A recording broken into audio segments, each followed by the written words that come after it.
అందరికీ నమస్కారం. ఈరోజు మనం కన్యా రాశి వారి గురించి తెలుసుకుందామండి. కన్యా రాశి వారికి డిసెంబర్ 26, 27, 28, 29 తారీఖుల్లో మీ జీవితంలో మీరు వినబోతున్నటువంటి శుభవార్తల గురించి తెలుసుకుందాం. మరి కన్యా రాశి వారు ఇప్పుడే కొత్తగా మన ఛానల్ చూస్తున్నట్లయితే దయచేసి ఛానల్ సబ్స్క్రైబ్ చేసుకొని వీడియోకి లైక్ చేసి సపోర్ట్ చేయండి. మరి అంతకన్నా ముందుగా శ్రీ షిరిడి సాయిబాబా వారి ఆశీస్సులతో జ్యోతిష్యం చెప్పబడను. ప్రేమ, పెళ్లి, సంతానం, వ్యాపారం, భార్యాభర్తల మధ్య గొడవలు, కోర్టు సమస్యలు, ప్రత్యేకించి స్త్రీ పురుషులకు వశీకరణం చేయబడను. మీకు ఏ సమస్య ఉన్నా కానీ ఇక్కడ స్క్రీన్ మీద కనిపిస్తున్నటువంటి ఈ నెంబర్ను ఒకసారి కాంటాక్ట్ అవ్వండి. 9381918252 గురువుగారిని సంప్రదించవలసినటువంటి ఫోన్ నెంబర్. చాలా నమ్మకమైనటువంటి గురువుగారు, ఒకసారి ప్రయత్నించి చూడండి. ఇక ఇప్పుడు మనం ఈ రాశి వారి గురించి తెలుసుకుందాం. రాశి వారి యొక్క లక్షణాల గురించి తెలుసుకుందామండి. ఎదుటివారు వీరితో పదే పదే మాట్లాడేటటువంటి ప్రయత్నం చేస్తారు. ఎందుకంటే వీరికి ఉన్నటువంటి గొప్ప వాగ్దాట అలా ఉంటుందన్నమాట. వాక్చాతుర్యం చాలా అద్భుతంగా ఉంటుంది. అలాగే ఎదుటివారికి ఏదైనా సలహా ఇచ్చినా కూడా ఆ సలహా అనేది ఎదుటి వ్యక్తులకు చాలా బాగా ఉపయోగపడుతుంది. కాబట్టి ఏంటంటే కొంతమంది వ్యక్తులు వీరితో మాట్లాడాలనేటటువంటి ప్రయత్నాలు చాలా రకాలుగా చేస్తూ ఉంటారు. వీరితో స్నేహం ఏర్పరచుకోవడానికి కావచ్చు, లేదంటే వీరితో పదే పదే మాట్లాడాలనేటటువంటి ప్రయత్నం కానీ ఇటువంటివి చేస్తూ ఉంటారనమాట. అలాగే వీరేంటంటే ఎవరికి చిక్కరు దొరకరండి. అంతేకాకుండా ఎదుటివారి మాట వింటున్నట్లుగా పైకి కనిపిస్తారు. ఎదుటివారు చెప్పింది చేసినట్లుగా అనిపిస్తుంది. కానీ వీరేంటంటే స్వతహాగా ఎవరి మాట వినరు. ఎవరు చెప్పినటువంటి మాటను వినకుండా వీరికి వీరే ఓన్గా డెసిషన్స్ అనేవి తీసుకుంటూ ఉంటారు. వీరికి ఏదైతే అనిపిస్తుందో అదే చేస్తారు. ఆ పనులే వీరి జీవితంలో సక్సెస్ అవుతూ ఉంటాయనే చెప్పుకోవచ్చు. అలా అని చెప్పి ఎదుటివారి మాటలు అసలు వినరా, ఎదుటివారంటే విలువ లేదా, గౌరవం లేదా అని కాదు అర్థం. ఇలా అనుకుంటే నిజంగా మన పొరపాటు అవుతుంది. ఎవరి మాట వినాలో వారికి బాగా తెలుసు. ఎవరి మాట విని నడుచుకోవాలనేది కూడా వీరికి బాగా తెలుసు అనమాట. అలాగే ఎవరు చెప్తే, అంటే ఎవరు పడితే వారు చెబితే వారి మాటను వినరు, గౌరవించరు. వీరికి ఉన్నటువంటి తెలివైనటువంటి అలాగే వీరికి ఉన్నటువంటి తెలివై తత్వానికి, వీరికి ఉన్నటువంటి అందమైనటువంటి రూపానికి నిజానికి చెప్పుకోవాలంటే అండి, ఈ రాశివారు చాలా అందంగా ఉంటారు. చక్కని రూపం కలిగి ఉంటారని చెప్పుకున్నాం కదా. అంతేకాకుండా వీరికి ఉన్నటువంటి తెలివితేటలు కూడా అమోఘం అనమాట. ఎదుటివారి కింద మేమెందుకు లొంగాలి, ఎదుటివారి కింద తలదించుకోవాల్సినటువంటి అవసరం మాకేంది అన్నట్లుగా ఆలోచిస్తారు. అంటే వీరి మీద వీరే ఎక్కువగా ఆధారపడటానికి వీరికి నచ్చుతుందనమాట. అలాగే వీరి కష్టాన్ని వీరు ఎక్కువగా నమ్ముకుంటారు. వీరి ధనాన్ని వీరు సంపాదించుకుంటారు. అంటే ఎవరిని కూడా గుడ్డిగా మాత్రం అస్సలు నమ్మరు. అలాగే ఎవరో ఇచ్చినటువంటి ధనంతో జీవించడం అనేది కూడా వీరికి పెద్దగా నచ్చదనమాట. స్వతహాగా వీరికై వీరే కష్టపడి సంపాదించుకున్న దాంట్లోనే వీరు తృప్తిని ఎతుక్కుంటారు. అలాగే వీరికి చిన్నప్పటి నుండి కూడా అంటే వీరికి ఆస్తిపాస్తులు కానీ, లేదంటే ఎవరో ఇచ్చినటువంటి దానంగా ఇచ్చినటువంటి డబ్బు కానీ, భూములు కానీ ఇటువంటివి ఏమీ లేవండి. స్వతహాగా వీరి కాళ్ళ మీద వీళ్ళే కష్టపడి సంపాదించుకున్నటువంటి ఆస్తులే ఎక్కువ. అయితే ఈ రాశివారు పేదవారున్నారు, అలాగే లేనివారున్నారు, అలాగే మధ్యతరగతి వాళ్ళున్నారు. కానీ ఏంటంటే వీరికి ఎన్ని కష్టాలొచ్చినా, అలాగే ధనవంతులుంటే వారు వేరే విషయం, వారి చేతి నిండా డబ్బులుంటాయి. కానీ మధ్యతరగతి వారు, అలాగే లేని వారు ఉంటారు కదా!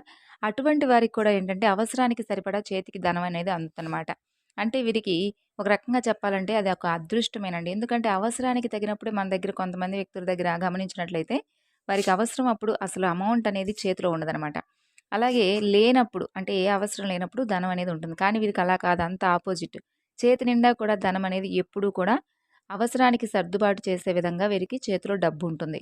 అది ఉన్నవాళ్ళైనా, లేని వాళ్ళైనా, మధ్యతరగతి వాళ్ళైనా. ఇలా వీరికి అదృష్టం అనేది ఎప్పుడూ కూడా వెన్నంటే ఉండి నడిపిస్తూ ఉంటుంది. అది కూడా ఏంటంటే వీరికి ఉన్నటువంటి మంచితనం వలన భగవంతుడు వీరికి ఇచ్చినటువంటి గొప్ప అవకాశం, అలాగే అనుగ్రహం అనే చెప్పుకోవచ్చు. అలాగే వీరు ఎంతో ప్రేమ కలిగినటువంటి వ్యక్తులు, ప్రేమించదగినటువంటి వ్యక్తులు, ఎప్పటి నుండో పరిచయం ఉన్నటువంటి వ్యక్తులు కానీ, లేదంటే అప్పుడే పరిచయమైనటువంటి వ్యక్తులకు కానీ వీరిట్టే లొంగిపోతూ ఉంటారు. అయితే ఈ విషయంలో కొంచెం జాగ్రత్త వహించాలండి. ఎందుకంటే ఎవరిని పడితే వారిని నమ్మేయడం వల్ల మీ మంచితనానికి ఏందంటే మీరు అందరూ కూడా మాలాగే ఉంటారు, మాలాగే ఆలోచిస్తారు, ప్రతి ఒక్కరూ కూడా సాటి మనిషే కదా! మనం కూడా అలాంటి వాళ్ళమే కదా! మరి వాడికి ఏం కష్టం వచ్చిందో ఏంటోనని చెప్పేసి వెనక ముందు ఆలోచించకుండా మీ దగ్గర ఉన్నా లేకపోయినా కూడా వెంటనే సహాయాన్ని ముమ్మరం చేస్తూ ఉంటారు. అంటే మీ దగ్గర లేకపోయినా కూడా అప్పులు తీసుకొని మరి ఎదుటి వ్యక్తులకు సహాయం చేయడం. తర్వాత వాళ్ళేంటి, వాళ్ళ వ్యక్తిత్వం ఏమిటి అని తెలుసుకున్న తర్వాత మీరేమీ చేయలేనటువంటి పరిస్థితికి ఎదుర్కొంటూ ఉంటారు. ఇటువంటి సమస్యలను చాలా రకాలుగా మీరు ఫేస్ చేస్తారు. అయినప్పటికీ కూడా మీలో మార్పు అనేది రావడం లేదనమాట. కాబట్టి ఆ వ్యక్తులు ఏంటి? ఆ వ్యక్తుల యొక్క స్వభావం ఏంటి? మనం ఎవరికి సహాయం చేస్తున్నాం? మనం చేస్తున్నటువంటి సహాయం నిజంగా వారికి ఉపయోగపడుతుందా? లేదంటే అవసరానికి ఏదైనా మనల్ని వాడుకుంటున్నారా? ఇటువంటి విషయాలను మీరు కొంత అబ్జర్వ్ చేసుకుంటూ ఉండాలి. అయితే మీకు అన్ని రకాలుగా కూడా అడ్డుపడుతూ ఉందేంటంటే, మెయిన్‌గా చెప్పాలంటే మీ మొహమాటం అండి. అన్ని రకాలుగా కూడా మీరు ఎదుటి వ్యక్తుల దగ్గర ఏదైనా చెప్పాలనుకుంటే మొహమాట పడిపోతూ ఉంటారు. వాళ్ళేమనుకుంటారో, ఏదైనా బాధపడతారేమో, మనం ఏదన్నా అంటే మరలా తిరిగి మనతో మాట్లాడరేమో, ఇటువంటి రకరకాల ఆలోచనలన్నీ కూడా మీ మెదడులోకొస్తూ ఉంటాయి. అయితే మొహమాట పడవలసినటువంటి అవసరం లేదండి. మీ దగ్గర ఉన్నప్పుడు ఉందని చెప్పుకోవడం, లేదంటే లేదని చెప్పుకోవడం. అయినా మన సొమ్మును ఎవరికో ఇచ్చేటప్పుడు మనం ఎందుకు మొహమాట పడాలి చెప్పండి? వాళ్ళు ఎలాంటి వ్యక్తులో తెలియకుండా, అలాగే వాళ్ళు అసలు నిజంగా మన దగ్గర సహాయం కోరొచ్చారా? లేదంటే మన అవసరానికి వాడుకుంటున్నారా? అనేటటువంటి విషయాలను మనం తెలుసుకోకుండా, మొహమాటానికి పోయి మన దగ్గర ఉన్నదంతా కూడా వదులుకొని, తర్వాత ఎప్పుడో అంతా తెలుసుకున్న తర్వాత బాధపడే కంటే కూడా, ముందు మన దగ్గర ఉందా? లేదా? అనేది చూసుకొని జాగ్రత్త పడి, తర్వాత వాళ్ళకేదైనా అవసరం అని అనుకుంటే, మన దగ్గర ఉన్న దాంట్లో 1% సహాయం చేయాలండి. అంతేకాని మన దగ్గర ఉన్నదంతా కూడా సహాయం చేసేసి, మనం మంచి వ్యక్తులుగా ఈ సమాజంలో అంటే పేరు పొందాలనే ఉద్దేశ్యం మీకు లేదు. ఓపెన్ హార్ట్‌గా మీకున్న దగ్గర, మీకున్న దాంట్లోనే సహాయం చేస్తారు. కాదనడం లేదు. కాకపోతే ఏంటంటే, మీకు కూడా సరిపడా మీ కుటుంబ వ్యక్తులు, అలాగే మీ ఇంట్లో చిన్న పిల్లలు కావచ్చు, లేదంటే పెద్దవాళ్ళు కావచ్చు, మీ మీద ఆధారపడినటువంటి వ్యక్తులు ఉండవచ్చు. కాబట్టి వారి అవసరాన్ని కూడా ఒకసారి దృష్టిలో ఉంచుకొని, మీ మొహమాటం ఏదైతే ఉందో, ఆ మొహమాటాన్ని పక్కన పెట్టేసి నిక్కచ్చిగా మాట్లాడడం అనేది చేయాలనమాట. ఇటువంటి విషయంలో చాలా కేర్‌గా అయితే మిమ్మల్ని మీరు కాపాడుకోవాలి. కేవలం మిమ్మల్ని మీరే కాపాడుకోవడం కాకుండా, మీ యొక్క కుటుంబాన్ని కూడా సేఫ్‌గా ఉంచేటటువంటి వారవుతారు. ఈ విషయంలో కొంచెం జాగ్రత్తగా ఉండండి. అలాగే కుటుంబం అంటే మీరు ప్రాణం ఇస్తారు. మీ యొక్క పార్ట్నర్ కానీ, లేదంటే మీ సంతానం కానీ మీరు నిజంగా చాలా ఎక్కువగా ఇష్టంగా చూసుకుంటారండి. మరి ఈ ప్రపంచం మొత్తం ఒక ఎత్తైతే, మీ జీవితం అనేది మరొక ఎత్తు. ముఖ్యంగా మీరు చేసేటటువంటి పనితీరనేది ఏ విధంగా ఉంటుందంటే కనుక, ఒక్క పనితో సరిపెట్టుకోరండి. మీకు ధనం మీద చాలా ఎక్కువగా ఆశ అనేది ఎక్కువగా ఉంటుంది. అయితే ధనం మీద వ్యామోహం ఉంటే తప్పు కాదు. ఎందుకంటే ఒకరి కింద చేయి చాపి సోమరితనంగా కూర్చొని పదే పదే వారిని వీరిని అడుక్కొని ఒకరి కింద లొంగి బ్రతకడం కంటే కూడా తప్పకుండా ధనం మీద ఆశ అనేది ఉండాలి. ఆ ఆశతో ఒకటికి 4, 5 పనులు కల్పించుకొని చేసుకోవడం, ఒకటికి 4, 5 వ్యాపారాలనేవి తెలివిగా పెట్టుకొని చేసుకోవడం. ఇటువంటివి వీటి ద్వారా ధనం రెట్టింపుగా సంపాదించుకోవడంలో ఎటువంటి తప్పనేది అస్సలు లేదనమాట. అయితే ఆ విషయంలో ఈ రాశివారు ముందంజలో ఉంటారు. అంటే తెలివిగా ఆలోచిస్తారు. అలాగే ధనాన్ని సంపాదించేటటువంటి విషయంలో కూడా ఒకటికి 4 సార్లు ఆలోచించుకొని 4 వ్యాపారాలు పెట్టుకుంటారు మగవారైతే. ఆడవారు కూడా తక్కువేం కాదండి. చాలా రకాలుగా ఒకటికి 2, 3 వ్యాపారాలు పెట్టుకుంటారు. అలాగే వీరికున్నటువంటి తెలివితేటలతో డబ్బును సంపాదించాలనేటటువంటి దిశగా వీరి ఆలోచనలు చాలా అమోఘంగా ఉంటాయనే చెప్పుకోవాలి. ఇక వీరికి గతంతో పోల్చుకుంటే డబ్బుకు సంబంధించినటువంటి వ్యవహారాల్లో ఎటువంటి దిగులనేది, ఎటువంటి లోటనేది లేదనే చెప్పుకోవచ్చు. ఇందాక మనం చెప్పుకున్నట్లుగా వీరి ప్లస్ పాయింట్ ఏంటంటే వీరి దగ్గర అదృష్టం అనేది ఎప్పుడూ కూడా ఉంటుంది. అంటే వీరికి పెద్దలు సంపాదించినటువంటి ఆస్తిపాస్తులు కూడా ఏంటంటే ఎక్కువగా ఉండకపోయినా స్వతహాగా వీరికి ఏదన్నా అవసరం ఉందనంటే, ఆ అవసరానికి సరిపడా డబ్బనేది వీరి చేతిలో ఎట్లాగైనా సరే ఉంటుందనమాట. ఇక ఎక్కువగా వీరేంటంటే, ఈ మధ్య కాలంలో చూసుకున్నట్లయితే కొంత మానసిక పరమైనటువంటి ఆందోళన వీరికి ఎక్కువగా ఉంటుంది. అంటే అన్నీ ఉన్నా కూడా ఏంటంటే, మనసు ఎప్పుడూ కూడా ఆందోళనకరంగా రకరకాల ఆలోచనలు చేస్తూ ఉండడం. అంటే వారికిలా అవుతుంది, వీరికిలా అవుతుందని చెప్పి మనసు భారంగా ఉంచుకోవడం. ఇటువంటివి చేస్తూ ఉన్నారు. అలాగే ఎక్కువగా మానసిక ఒత్తిడికి గురి కావడం వల్ల మీలో తెలియనటువంటి అనారోగ్య సమస్యలు కూడా వస్తూ ఉన్నాయన్నమాట.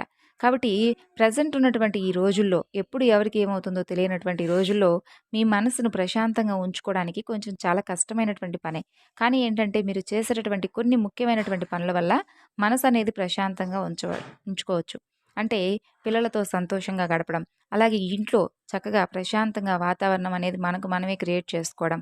అలాగే తులసి పూజ చేసుకోవడం, ఇంట్లో దీపారాధన చేసుకోవడం, ఇష్టమైనటువంటి బుక్స్ చదువుకోవడం, అలాగే ఇష్టమైనటువంటి కొంతసేపు మ్యూజిక్ వింటూ ఉండడం.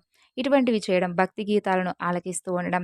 అలాగే ఇటువంటివి చేయడం వల్ల మానసిక పరమైనటువంటి టెన్షన్స్, అలాగే మీకు సంబంధించినటువంటి అనారోగ్య సమస్యలు కూడా అలసట, పని మీద కొంచెం శ్రద్ధ తగ్గినట్లుగా, మీకు కొంత నీరసంగా లేకుండా ఉండడం. ఇటువంటివన్నీ కూడా ఉంటాయన్నమాట. ఇటువంటివి మీరు చేసుకోవడం వలన మీ మనసనేది చాలా దృఢంగాను, నిశ్చయంగాను ఉంటుంది. అలాగే ప్రతిరోజు కూడా మీకు దగ్గరలో ఉన్నటువంటి ఏ దేవాలయం అయినా పర్వాలేదు. ఆ దేవాలయానికి వెళ్లి చక్కగా అక్కడ ఉన్నటువంటి స్వామి అమ్మవార్లను సందర్శించుకోవడం, మనసును ప్రశాంతంగా ఉంచుకునేటటువంటి పనులండి ఇవి. మనం ఎంత బిజీగా ఉన్నప్పటికీ కూడా ఇవి చేయడం వలన ఆ రోజు మనకు తెలియనటువంటి ఒక బూస్టింగ్ అనేది మన శరీరంలోకి వస్తుందనమాట. మనకు కూడా ఏమి కాదు ఈరోజు చాలా ప్రశాంతంగా ఉన్నాము. అలాగే ఉదయం నుండి సాయంత్రం వరకు దైవ పూజ చేసుకున్నాము.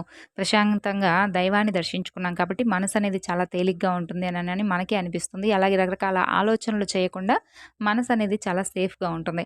ఈ విధంగా ఉండడం వల్ల మానసికపరమైనటువంటి ఒత్తిళ్ళన్నీ కూడా ఒకదాని తర్వాత ఒకటి తొలగిపోతాయి. మనం చేసుకోవాల్సినటువంటి పరిహారాలేవి పెద్ద పెద్దవి కాదండి. మనకు మనమే ఇంప్రూవ్ అవ్వడం, అలాగే మన లైఫ్ స్టైల్‌ను మనం మార్చుకోవడం, ఇటువంటివి చేయడం వలన మనకు మనమే చాలా ప్రశాంతమైనటువంటి నిబద్ధతతో కూడినటువంటి జీవితాన్ని కొనసాగించడం చాలా తేలిక అని చెప్పుకోవచ్చు. అయితే ముఖ్యంగా చెప్పుకోవాలనుకుంటే విషయాల్లోకొస్తే ఈ 4 రోజుల్లో కూడా కొన్ని విషయాల్లో మీకు తిరుగులేనటువంటి రాజయోగం కలగబోతుంది. ముఖ్యంగా డబ్బు పరంగా మీకున్నటువంటి సమస్యలు తొలగిపోతాయి. అలాగే నష్టం జరగాల్సి ఉన్న దగ్గర కూడా మీకు లాభం అనేది ఎక్కువగా వచ్చేటటువంటి అవకాశాలే కనిపిస్తున్నాయి. మంచి సానుకూలమైనటువంటి, అనుకూలమైనటువంటి సమయాలు ఈ 4 రోజులు. కాబట్టి ఎంత కష్టపడతారో మీరు అంత కష్టపడండి. అంత కష్టానికి తగినటువంటి ప్రతిఫలం అనేది ఖచ్చితంగా అందుకోవడానికి సిద్ధంగా ఉండండి. ఇక కుటుంబ విషయానికొస్తే కూడా కుటుంబ విషయం కూడా లైఫ్ పార్ట్నర్ పరంగా భార్యాభర్తల మధ్య అనుకూలత మరింత ఎక్కువగా దృఢంగా మారబోతుంది. మంచి అండర్‌స్టాండింగ్స్ ఉంటాయి. సంతాన పరంగా కూడా చాలా అనుకూలమైనటువంటి రోజులు. అలాగే ప్రేమికుల పరంగా కూడా ఎవరైతే ఈ యొక్క రాశివారు ప్రేమికుల పరంగా చూసుకున్నట్లయితే, ప్రేమికుల పరంగా కూడా గతంలో ఎదురయ్యేటటువంటి కొన్ని చికాకులు, గొడవలు, ఇబ్బందులు ఇటువంటి ఒకరినొకరు అర్థం చేసుకోకుండా దూరమైనటువంటి క్షణాలు, విడిపోయేంత వరకు వచ్చినటువంటి రోజులు ఇవన్నీ కూడా ముగిసిపోబోతున్నాయి. చాలా అన్యోన్యంగా ఒకరినొకరు అర్థం చేసుకోబోతున్నారు. ఓవరాల్‌గా చూసుకుంటే రియల్ ఎస్టేట్ వారికి కానీ, రాజకీయ నాయకులకు కానీ, సినీ రంగ పరిశ్రమలో ఉన్నటువంటి ప్రతి ఒక్కరికి కానీ చాలా అనుకూలంగా ఉంటుంది ఈ రోజులు. ఇక విద్యార్థుల విషయానికొస్తే కూడా విద్యార్థుల పరంగా కూడా మీకు చాలా అనుకూలమైనటువంటి, సానుకూలమైనటువంటి మార్పులు. అలాగే ప్రతి అమావాస్యకు కూడా మీరు ఇంటికి బూడిద గుమ్మడికాయతో దిష్టి తీసి వేసుకుంటూ ఉండాలండి. అంతేకాకుండా ప్రతి ఆదివారం ఎర్రని నీటితో అంటే నెలకు ఒక్కసారైనా కానీ, లేదంటే ఎర్ర నీళ్లతో దిష్టి తీసేసుకుంటూ ఇటువంటివి చేయడం వల్ల ముఖ్యంగా చెప్పాలంటే గృహ నిర్మాణం చేపట్టాలి అని చెప్పి అనుకునే వాళ్ళకు అనుకూలమైనటువంటి సమయం అనే చెప్పుకోవచ్చు. ఖచ్చితంగా గృహ నిర్మాణ కార్యక్రమాలనేవి మీరు చేపట్టబోతున్నారు. అలాగే భూములను కొనుగోలు చేయబోతున్నారు. అలాగే గృహం అనేది సంపూర్ణంగా పూర్తయ్యేటటువంటి అవకాశాలు కూడా కనిపిస్తున్నాయి. అలాగే అనేటటువంటి వ్యక్తి ఎవరైతే మీ జీవితంలోకి కొత్తగా ప్రవేశించాలని చెప్పి అనుకుంటున్నారో, అనేటటువంటి పేరుతో మొదలయ్యేటటువంటి వ్యక్తి మీ జీవితంలో అనేక రకాల మార్పులను తీసుకురాబోతున్నారు. అంటే వారితో ఏర్పడేటటువంటి పరిచయం మీకు చాలా సానుకూలమైనటువంటి పరిచయంగా చెప్పుకోవచ్చు. వారి ద్వారా మీరు మరింత ఎక్కువగా వారితో బంధాన్ని పెంచుకోబోతున్నారు. అటు ప్రేమ లేదా స్నేహపరమైనటువంటి లేదంటే ఒక శ్రేయోభిలాషిగా ఇలా మంచి ఒక మీ జీవితంలో గుర్తుండిపోయేటటువంటి మనిషిగా ఈ యొక్క అనేటటువంటి పేరుతో మీ జీవితంలోకి ప్రవేశించేటటువంటి వ్యక్తి ఉండబోతున్నాడు. ఓవరాల్‌గా అయితే ఈ రోజుల్లో మీకు ఎటువంటి ఇబ్బందులైతే కలగవండి. కొన్ని చిన్న చిన్న ప్రయాణాలు తగిలేటటువంటి అవకాశాలున్నాయి. అయితే ప్రయాణాలు చేసేటప్పుడు కొంత జాగ్రత్తగా ఉండండి. గతంలో కొన్ని ఇబ్బందులైతే మీకు కలిగాయి. కాబట్టి మీరు ప్రయాణం వలన అంటే ఎక్కడైనా కానీ జర్నీ చేసేటప్పుడు బైక్ మీద వెళ్ళేవాళ్ళు ఖచ్చితంగా కొన్ని జాగ్రత్తలు తీసుకోవడం. అలాగే కార్లు కనుక నడిపేవాళ్ళైతే కొంత సీట్ బెల్ట్‌ను ఇటువంటివి ధరించడం. రోడ్లు దాటేటప్పుడు అటు ఇటు చూసుకొని కాస్త నిదానంగా జాగ్రత్త పడుతూ వెళ్ళడం. ఇటువంటివి చేయడం వలన మనకి ఎదురయ్యేటటువంటి ప్రమాదాలను మనం కొంత నివారించుకున్న వారం అవుతాం. ఇలా పని వలన అయితే ఒత్తిడి లేదు. అలాగే మానసిక పరమైనటువంటి ఒత్తిడి, టెన్షన్ లేకుండా మీరేం చేయాలనేది కూడా చెప్పాను. అలాగే పరిహారాలని చెప్పాను కాబట్టి ఆ పరిహారాలనేవి మన లైఫ్ స్టైల్‌ను మనం మార్చుకునేటటువంటి మన పనులు. మన పనుల్లో మార్పొస్తే మన లైఫ్ టైం అనేది పూర్తిగా మారిపోతుంది. టైంకి తినడం, టైంకి పడుకోవడం, కాస్త నవ్వుకునేటటువంటి మూవీస్ కానీ, సన్నివేశాలు కానీ, ఎవరితోనైనా కామెడీగా కాసేపు మాట్లాడడం, ఇటువంటివన్నీ కూడా చేయడం వల్ల మనకు మనమే మన బాడీకి స్ట్రెస్ నుండి రిలీఫ్ అయ్యేటటువంటి ఛాన్సెస్ ఇచ్చిన వారం అవుతాం. ఓవరాల్‌గా చూసుకున్నట్లయితే ఈ విధంగా చేసి చూడండండి. చాలా హ్యాపీగా మీకు తెలియకుండానే రోజులు గడిచిపోతాయనే చెప్పుకోవచ్చు. అలాగే మీకు కనుక ఇన్ఫర్మేషన్ ఖచ్చితంగా నచ్చిందనుకుంటున్నాను. అలాగే మీరు పడుతున్నటువంటి వేదన, మానసికపరమైనటువంటి టెన్షన్స్ నుండి బయటపడటానికి మీరు ఈ రోజు నుండే ఈ విధమైనటువంటి చిన్నపాటి పనులన్నీ కూడా చేసుకోవడానికి ప్రయత్నించండి. అలాగే మీరు సఫర్ అవుతున్నటువంటి కొన్ని విషయాల యందు ఆ దృష్టిని మళ్లించేందుకు మీరు చేసేటటువంటి ప్రతి ప్రయత్నం కూడా మీకు విజయ పదాన్ని మిమ్మల్ని దారితీసే విధంగా నడిపించబోతుంది.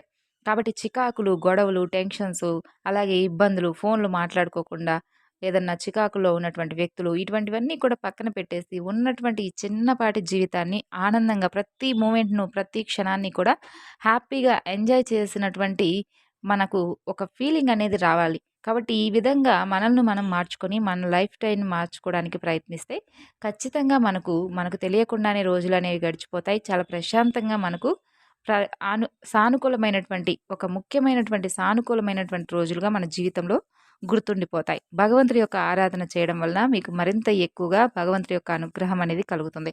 మరి ఈ విధంగా చేసి చూడండి. మీ జీవితంలో వచ్చేటటువంటి మార్పులకు కారణం ప్రధానంగా మీరే అవుతారు. ముందుగా మార్పు అనేది మనకు మనమే అలవర్చుకోవాలి. ఆ తరువాత మన జీవితంలో వచ్చేటటువంటి ప్రతి ఒక్క అవకాశాన్ని కూడా సద్వినియోగపరుచుకుంటూ ఉండాలి. కొన్ని విషయాల్లో మనం కొన్ని తొందరపాటు నిర్ణయాలు తీసుకుంటూ ఉంటాం. అటువంటి నిర్ణయాలు తీసుకున్నప్పుడు మన జీవితం అనేది మనకు తెలియకుండా అల్లకల్లోలం అవుతూ ఉంటుంది. కాబట్టి నిర్ణయాలు తీసుకునే ముందు 1-2 సార్లు ఆలోచించి జాగ్రత్తగా తీసుకోవాలి. అలాగే మీ జీవితంలో వచ్చేటటువంటి మార్పులు అని చెప్పి ప్రత్యేకించి ఎందుకు చెప్పామంటే, మీ జీవితంలో ఎటువంటి మార్పులు వచ్చేదనేది మీకు మాత్రమే తెలుస్తుంది. అంటే సిచ్యువేషన్ను ఫేస్ చేసేది మీరే కాబట్టి ఆ సిచ్యువేషన్కి తగిన విధంగా ఏ మార్పు ఏ విధంగా తీసుకోవాలి, అలాగే ఏ కష్టాన్ని ఏ విధంగా పరిష్కరించుకోవాలనేటటువంటి శక్తి సామర్థ్యాలు కూడా భగవంతుడు మీకు తప్పకుండా ఏదో ఒక మార్గంలో సూచనలను అందిస్తూనే ఉంటాడు. కాబట్టి ఏదైనా కానీ భగవంతుడిపై భారం వేసి మనకు నచ్చినటువంటి పనిని నిజాయితీగా మనం చేసుకుంటూ పోతే తప్పకుండా మనకంటూ ఒక మంచి రోజును భగవంతుడు ముందే రాసిపెట్టి ఉంచుతాడు. కాబట్టి జాగ్రత్తగా ఈ 4 రోజుల్లో కూడా మీరు వినేటటువంటి శుభవార్తలను విని ఏం జరిగినా కానీ గత జన్మ పాపపుణ్యాలను బట్టి జరుగుతుందని చెప్పి జాగ్రత్తగా ఉండి మన జీవితాన్ని మనమే అందంగా మార్చుకుందాం. కాలానికి అనుగుణంగా, పరిస్థితులకు అనుగుణంగా మనల్ని మనం మోటివేట్ చేసుకుంటూ ముందుకు సాగుదాం. ఆగిపోయి అక్కడే ఆలోచిస్తూ అస్సలు ఉండిపోకండి. జీవితం అంటేనే అలా ఇలా ఎలాగో ఎవరి కోసమో బ్రతికేయడం కాకుండా మన కోసం మనం అనుకున్న విధంగా మన వారితో గడపడంలో ఉంది అసలైనటువంటి జీవితం అని చెప్పి మనస్ఫూర్తిగా నమ్మండి. మరి తెలుసుకున్నారు కదండి. తిరిగి మరలా మరొక వీడియోలో కలుసుకుందాం. అంతవరకు నమస్కారం.